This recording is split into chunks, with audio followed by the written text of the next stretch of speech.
ഒരു ബിസിനസ്സിൻ്റെ അക്കൗണ്ടിങ് ചെയ്യുന്നതിന് വേണ്ടി ബിസിനസ്സിൻ്റെ ബേസിക് ഡീറ്റെയിൽസ് ആയിട്ടുള്ള പേര്, അഡ്രസ്, അതിന് പുറമെ ഫൈനാൻഷ്യൽ ഡീറ്റെയിൽസ് ഒക്കെ ഉൾപ്പെടുത്തിയിട്ട് നമുക്ക് ടാലി പ്രൈമിൽ ഒരു ഫയൽ ക്രിയേറ്റ് ചെയ്യേണ്ട ആവശ്യമുണ്ട്. ടാലിയുടെ ലാംഗ്വേജ് പ്രകാരം ഇതിനെ പുതിയൊരു കമ്പനി ക്രിയേറ്റ് ചെയ്യുക എന്നാണ് പറയുക. ഞാൻ ഈ വീഡിയോയിലൂടെ നമുക്ക് എങ്ങനെ ടാലി പ്രൈം സോഫ്റ്റ്വെയറിൽ പുതിയൊരു കമ്പനി ക്രിയേറ്റ് ചെയ്യാമെന്നാണ് ഡിസ്കസ് ചെയ്യുന്നത്. എൻ്റെ പേര് Raseem. Welcome to YouTube channel NSKL education.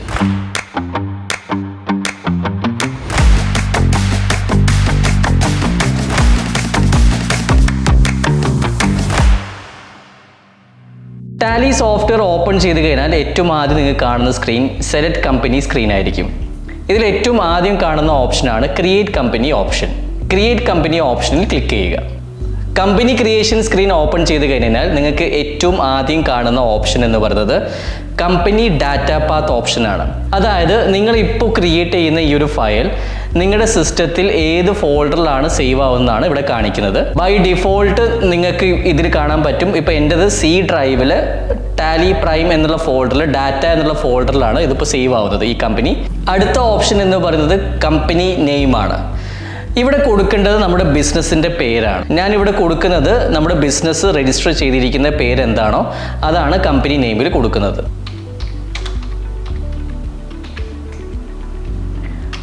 Company name NSKL edtech India private limited എന്ന് ഞാൻ കൊടുത്തു. അതിനുശേഷം വരുന്ന ഓപ്ഷൻ എന്ന് പറയുന്നത് മെയിലിംഗ് നെയിമാണ്. ഇവിടെ നിങ്ങൾ ശ്രദ്ധിക്കേണ്ട ഒരു കാര്യം, കമ്പനി നെയിം തന്നെ ആയിക്കോളണം എന്നില്ല ഒരു മെയിലിംഗ് നെയിം എന്ന് പറയുന്നത്. നമ്മൾ രജിസ്റ്റർ ചെയ്തിരിക്കുന്ന പേരാണ് കമ്പനി നെയിമായിട്ട് കൊടുക്കുന്നത്.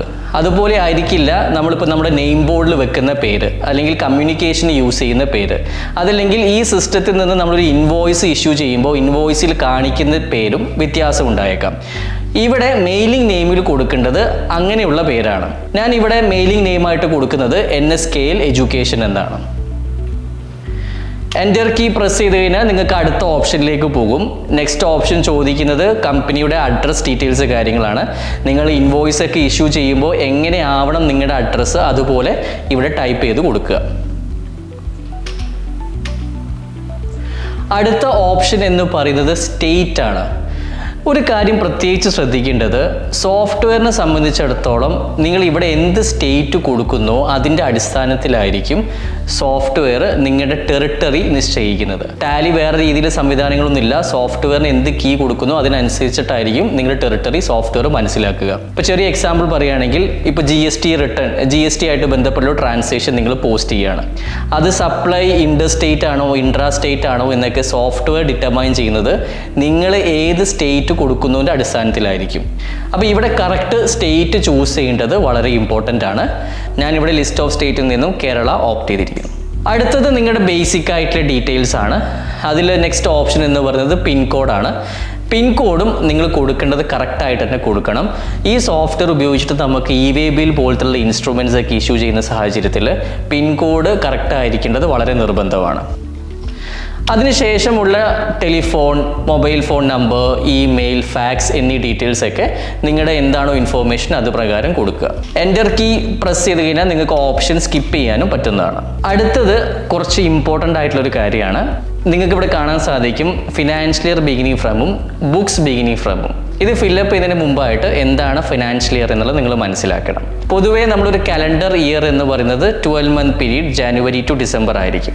അതേപോലെ തന്നെ ഇന്ത്യൻ പേഴ്സ്പെക്റ്റീവിൽ നമ്മളൊരു ഫിനാൻഷ്യൽ ഇയർ കണക്കാക്കുന്നത് ഏപ്രിൽ ടു മാർച്ച് എന്നുള്ള 12-month പീരീഡാണ്. ഈ ഒരു പീരീഡിലെ റിപ്പോർട്ട്സ് കാര്യങ്ങളൊക്കെ ആയിരിക്കും, ഫൈനൽ സ്റ്റേറ്റ്മെൻറ്റ്സ് ഒക്കെ പ്രിപ്പയർ ചെയ്യുമ്പം ഈ ഒരു ഫിനാൻഷ്യൽ ഇയർ ആയിരിക്കും പൊതുവേ ചൂസ് ചെയ്യാറുള്ളത്.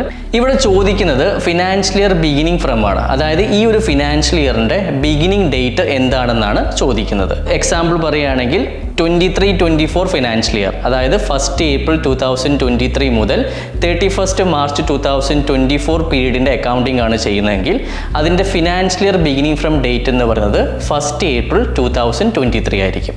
അടുത്ത ഓപ്ഷൻ ആയിട്ടുള്ള ബുക്സ് ബിഗിനിങ് ഫ്രം എന്ന് പറയുന്നത് ഒരിക്കലും ഫിനാൻഷ്യൽ ഇയർ ബിഗിനിങ് ഫ്രം ആയിരിക്കണമെന്നില്ല. ചെറിയ എക്സാമ്പിൾ പറയുകയാണെങ്കിൽ ഈ ഫിനാൻഷ്യൽ ഇയറിൽ 23-24 ഫിനാൻഷ്യൽ ഇയറിൽ നിങ്ങൾ ബിസിനസ് സ്റ്റാർട്ട് ചെയ്യുന്നത് ചിലപ്പം ജൂൺ മാസത്തിലോ ജൂലൈ മാസത്തിലോ ഒക്കെ ആയിരിക്കാം.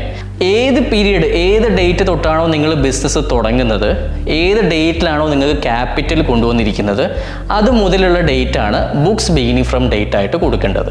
ഇൻ കേസ് നിങ്ങൾ ഫ്രം ദ ബിഗിനിങ്ങിൽ തന്നെ, ഫിനാൻഷ്യൽ ഇയറിൻ്റെ തുടക്കത്തിൽ തന്നെ നിങ്ങൾ ബിസിനസ് സ്റ്റാർട്ട് ചെയ്തിരിക്കുന്ന ഒരാളാണെങ്കിൽ നിങ്ങൾക്ക് രണ്ടും സെയിം ഡേറ്റ് ആയിട്ട് തന്നെ കൊടുക്കാം. 1st April 2023 ആയിട്ട് തന്നെ കൊടുക്കാം. ഞാനിവിടെ ഫിനാൻഷ്യൽ ഇയർ ബിഗിനിങ് ഫ്രമും ബുക്സ് ബിഗിനിങ് ഫ്രമും സെയിം ഡേറ്റ് തന്നെയാണ് കൊടുക്കുന്നത്. അതിനുശേഷം നിങ്ങൾക്ക് കറൻസി സിമ്പിൾ ഓപ്ഷൻ ചൂസ് ചെയ്യാൻ പറ്റും.